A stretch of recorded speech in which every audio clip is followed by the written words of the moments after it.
Por que a Bíblia proíbe sexo antes do casamento? Uma boa pergunta. Eu espero que as respostas que eu estaria a trazer aqui possam ajudar alguém, né? É assim, segundo Romanos 6:23, a Bíblia nos fala que o salário do pecado é a morte. E deixa-me te dizer uma coisa, sempre que nós nos envolvemos em um pecado, ou sempre que haver um pecado, também virão consigo os seus frutos, também virão no mesmo pacote as suas consequências. Olha, sempre quando nós trabalhamos, nós esperamos receber algum salário pelo trabalho, né? Esperamos receber alguma coisa pelo trabalho que nós fizemos, pelo nosso esforço. Então, é assim, se você peca, não fica à espera de vida eterna, não fica a dizer que lá no céu, fica à espera de inferno mesmo, fica à espera de fogo, não vou te esconder isso. É assim, quando alguém peca por causa desse pecado, né, da pessoa se relacionar antes do casamento, sexualmente com alguém antes do casamento, nós sabemos que a pessoa está fornicando. Quando a pessoa comete essa fornicação, existem 3 grandes consequências para o infrator que podem ocorrer na vida desse infrator, dessa pessoa que cometeu esse ato de relações sexuais, né, antes do casamento. É assim, existem consequências. Primeiro, existem consequências espirituais. A pessoa fica separada de Deus e da vida eterna, como eu havia dito. Não cometa o pecado de ficar à espera de vida eterna. Não há vida eterna para quem vive em pecado. Só para aqueles que se guardam e vivem na santidade. É assim, a pessoa fica separada de Deus. Se nós formos abrir nossas Bíblias, se nós formos abrir a Bíblia em Isaías 59, versículo 2, nós encontramos lá a Bíblia diz que são as nossas maldades, os nossos pecados que faz com que Deus se esconda de nós e não atenda às nossas orações. Ou seja, isso aí também faz pensar uma coisa. Muitas das vezes as pessoas fazem orações pedindo bênção de Deus, mas não vivem consoante o que Deus diz, não vivem consoante o que Deus propõe para as nossas vidas, né? A pessoa vive em pecado e fica à espera de bênção. É um porém. Então, se nós vivemos em pecado, nós consequentemente estamos afastados de Deus. E isso me faz lembrar uma coisa. Antigamente, nós podemos acompanhar isso em Êxodo 25. Existia no tabernáculo, lá existia 2 fases. Uma parte em que havia um véu, e lá naquela parte jazia a presença de Deus. Sempre Deus estava lá. Era um lugar santo, super santo, santo dos santos, lugar santo dos santos. Tinha outro lugar em que lá iam as pessoas, faziam suas oferendas para pedir perdão. E neste lugar santo dos santos, lá o sacerdote, né, ele ia uma vez por ano para oferecer sacrifícios a favor do povo, pedindo perdão a Deus, para que Deus pudesse perdoar, né? E uma das coisas que me faz pensar agora é que quando nós pecamos, eu sinto como se quando nós pecamos, aquele véu, né, que foi rompido, que a Bíblia nos fala que Jesus, quando morreu, o véu do templo foi rasgado e permitiu a comunicação entre nós com Deus. Já não existe mais protocolo de sacrifício, porque o maior sacrifício foi aquele que ele fez naquela cruz do Carvalho, que Jesus fez na cruz do Carvalho. Então, uma das coisas que eu sinto quando pecamos, né, quando eu me encontro a pecar, é como se eu não tivesse a valorizar a cruz, eu não tivesse a valorizar a morte de Deus, e consequentemente há aquela aparição de que se eu pequei, é como se aquele véu que Jesus rasgou voltasse a se costurar e houvesse uma barreira entre a minha vida e Deus. E é isso que o diabo quer. O diabo quer que não tenhamos comunhão com Deus. E por isso ele faz com que a pessoa se envolva no pecado, para que Deus se esconda da vida dela. Mas Deus, ele sempre está ali. Uma das coisas também, voltando aqui nas grandes consequências, né? Falei da consequência espiritual. Outro ponto seria também a escravidão do pecado. A pessoa se torna escravo do pecado. a pessoa se torna mesmo, como assim, se nós formos abrir as nossas Bíblias em Romanos capítulo 6, versículo 16, nós encontramos a Bíblia a dizer o seguinte. Deixa-me lá só ler um pouco. Diz o seguinte a palavra do Senhor: pois vocês sabem muito bem que quando se entregam a alguma pessoa para serem escravos dela, são de fato escravos dessa pessoa a quem vocês obedecem. Assim sendo, vocês podem obedecer pecado que produz morte, ou podem obedecer a Deus a respeito por ele. É assim, se tu te envolveste no pecado da fornicação, tu és escravo da fornicação, tu és escravo do pecado, não é isso, né? Um dos pontos que também eu acho muito importante de se mencionar aqui seria a possessão. A Bíblia nos fala em Mateus capítulo 12 e versículo 43 a 45. Deixa-me lá ler aqui. Diz o seguinte: Jesus continuou: quando um espírito mau sai da vida de alguém, anda por lugares sem água, procurando onde descansar, mas não encontra. Então diz: vou voltar para a minha casa de onde saí. Aí volta e encontra a casa vazia, limpa e arrumada. Depois sai e vai buscar 7 outros espíritos piores ainda, e todos ficam morando ali. Assim a situação daquela pessoa fica pior do que antes. Isso também acontecerá com esta gente má de hoje. É uma reflexão trazer.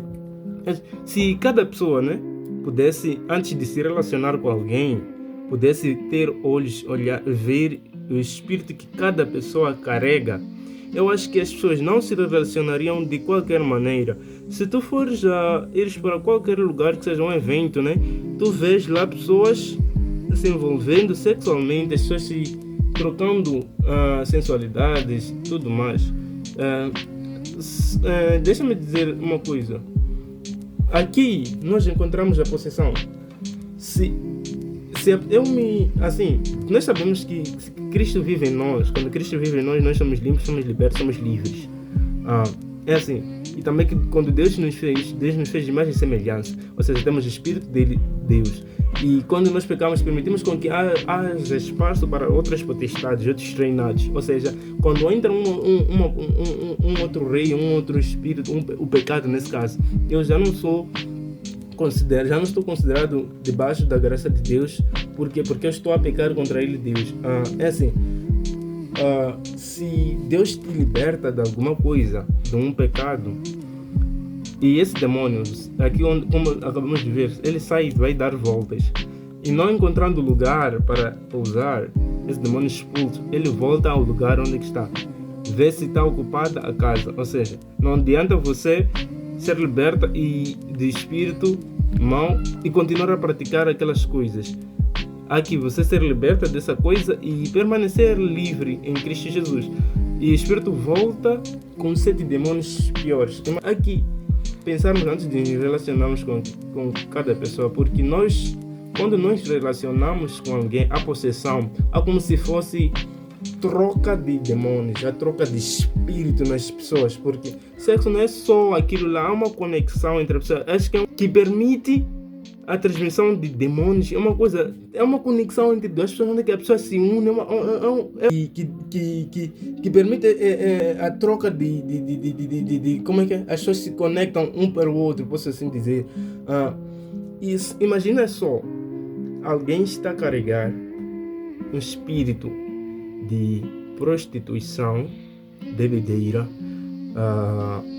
ladrão de roubo, de feitiçaria, espíritos ancestrais que vêm caluniando a vida dela.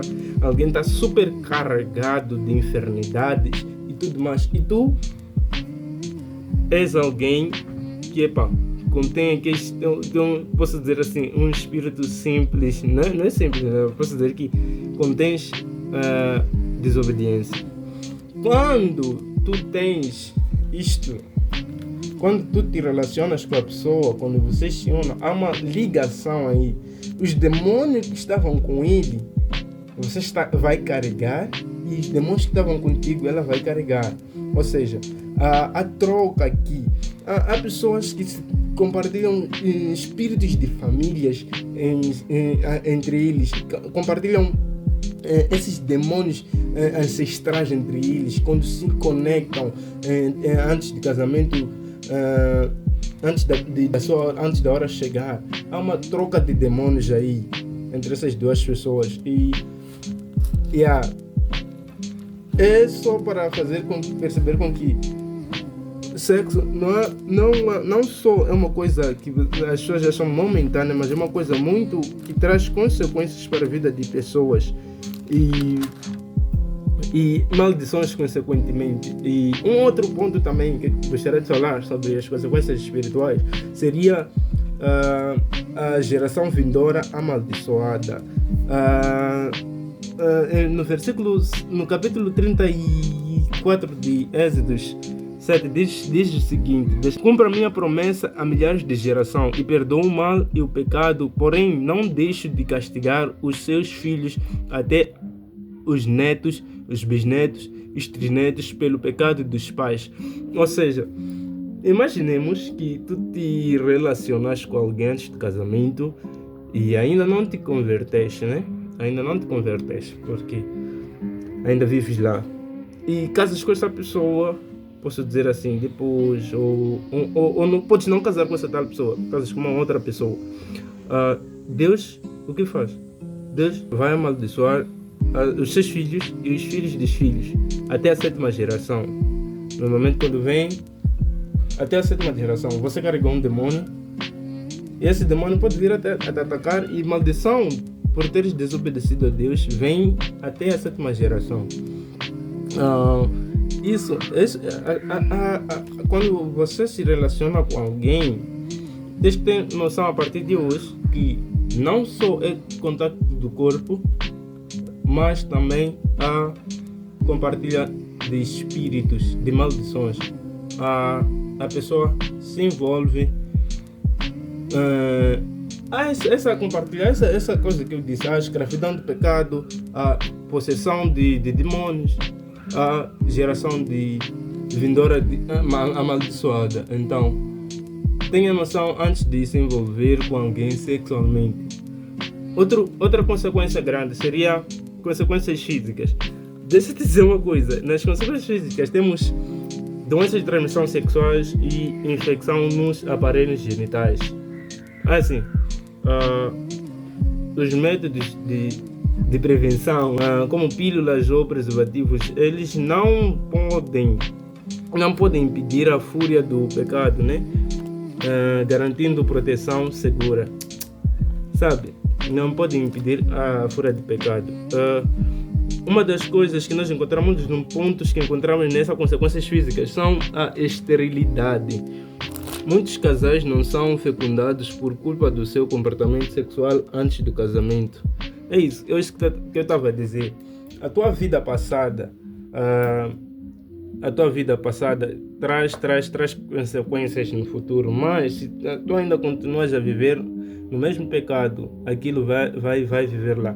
Uma das consequências, um dos pontos nas consequências físicas, é isso que eu havia dito: doenças de transmissão sexuais, infecção nos aparelhos genéticos, e também falei daqui da esterilidade.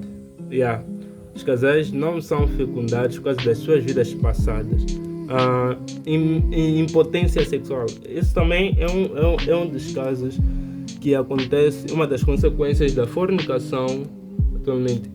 Jovens que vivem uma vida de troca aqui, troca ali, essas vidas sexuais aí, né? Eu quero te levar a pensar como é que serás daqui a alguns anos. Sonhas em ter filhos? Se sonhas em ter filhos, construir uma família, depois de saberes que podes ser estéril, há necessidade mesmo de averiguar a tua vida, né? E também traz impotência sexual. Há jovens que vivem se gabando aí porque eu duro, eu posso. Mas depois do casamento, a consequência do teu pecado, ele sempre há de vir. O fruto do pecado, ele sempre vem. Então, depois de uma vida sexual antes do casamento, Deus pode dizer após o casamento, dizer assim, tiveste a tua recompensa quando tu jovem. Porque teu relacionamento vai entrar em desgaste por falta de potência, eu posso dizer, por falta de... Por quê? Por potencialidade sexual, é isso. Sim. E Deus vai dizer, não tiveste a tua recompensa. Nós podemos ver a história do rico e Lázaro, em que lá o rico tinha coisas boas e Lázaro coisas lá, e ele não soube ser com aquilo que ele tinha, né?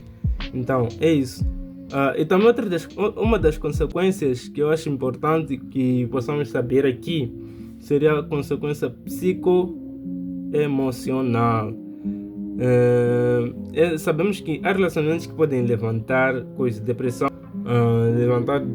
mas outras consequências. Nós podemos encontrar que a incapacidade conjugal causada pela tentativa de encontrar um parceiro atual, o que não encontrava nos outros. Estás a ver? Há pessoas que estão nas relações e nas suas relações, o que eles fazem? Eles buscam relacionar as coisas que o outro fazia que este não faz. Tipo, antigos relacionamentos, antigos parceiros, eles até acabam olhando para a vida sexual dessas pessoas, como é que o outro fazia. Dentro do casamento a pessoa começa, meu namorado, assim, sei lá, no futuro, não sei, relacionamentos atuais como no futuro, no casamento, as pessoas também podem encontrar essa incompatibilidade sexual. É uma das consequências psicoemocionais. Isso aí que encontramos aí nesse relacionamento, podemos dizer que é fantasma da comparação, que a pessoa sempre vai querer comparar aquilo que tem com aquilo que tinha, tá vendo? A pessoa sempre vai fazer isso nos seus relacionamentos. Também encontramos a desonra, né? Posso dizer aqui, vou ler um trechinho de uma informação aqui para que possa ajudar. O sexo é o único pecado que contra o nosso corpo fora do casamento. Desvaloriza a pessoa. Exatamente. Há pessoas que mantêm relações sexuais antes do casamento. Depois do casamento vem aquele arrependimento. E há pessoas que começam a te chamar pelos nomes porque você se envolveu sexualmente com uma pessoa e começa a ter aquilo que é desonra. As pessoas já não te olham como te olhavam antes, as pessoas já não te respeitam como te respeitavam antes. Por quê? Porque você foi criar a desonra no seu corpo através do sexo, através de relações sexuais. Então, evitemos isto antes do casamento. E temos que saber esperar. É muito bom saber que se eu for me reservar, né, para Deus, terei boas recompensas, assim posso dizer. Existem dicas para coisa, busca de um bom parceiro, porque a pessoa não vai se relacionar, porque eu já expliquei que há necessidade de olhar, de viver um namoro, viver um relacionamento com o propósito de casares com a pessoa, sem toques, até evitar, porque assim, se tu te conservas, né? Se tu te conservas, eu te garanto que tu não perdes nada. Mas se tu fazes entregas para todos, corres risco de morrer, porque o salário do pecado é a morte. E também, um dos conselhos que eu gostaria de dar aqui aos jovens é que não se envolvam sexualmente com pessoas por aí, pessoas que aparecem e dizem vamos, tu vais. Não entregue o teu corpo para Satanás, não entregue o teu corpo para o inimigo, não faça o teu corpo de moradas para os espíritos malignos, mas sim, transforma o teu corpo em um santuário de Deus, em que a presença de Deus ele sempre vai estar consigo. E pare de viver um relacionamento fora de casamento, pois isto é pecado. Sempre após de casamento, se envolver sexualmente, pare, porque isso é pecado, é errado e terá consequências.